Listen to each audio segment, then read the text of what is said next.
कसं आहे की संतोष देशमुख याची किती क्रूरपणे हत्या केली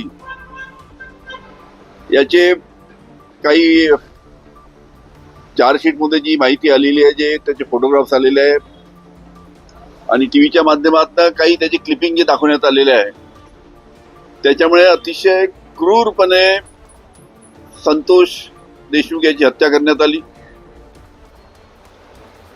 आणि जवळजवळ आता 3 महिने झालेत, कारण की हे जी ज्या पद्धतीनं त्याची हत्या केली, सगळे त्यांचे जे आरोपी आहेत त्यांचे मोबाईल संपूर्ण जप्त केले आणि त्याच्यामध्ये जे जे व्हिडिओ होते ते गृह खात्याकडे किंवा गृहमंत्र्यांना 100% माहित असणार की कशा पद्धतीने त्याची हत्या केली. हे जरी आता प्रसार माध्यमांनी आता 2 दिवसापूर्वी दाखवलं असेल, पण गृह खात्याला 100%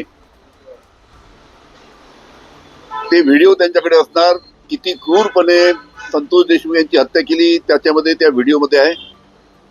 आणि 80-85 दिवसापूर्वी जेव्हा गृह खात्याला हे माहित होतं, तर त्या बाबतीत त्यांनी याच्या पूर्वीच का कारवाई केली नाही?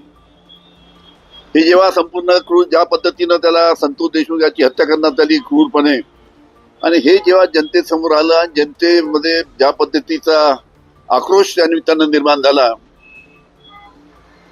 त्याच्या दबावाखाली धनंजय मुंडे यांच्यावर कारवाई करण्यात आली का? आता ही तर माहिती सरकारकडे पहिलेच होती, व्हिडिओ सर्व पहिलेच होते त्यांच्याकडे. 80 दिवसाच्या पूर्वी त्यांच्याकडे संपूर्ण व्हिडिओ होते. मग तेव्हा हे संपूर्ण माहित असताना तेव्हाच का कारवाई करण्यात आली नाही, हा महत्वाचा प्रश्न.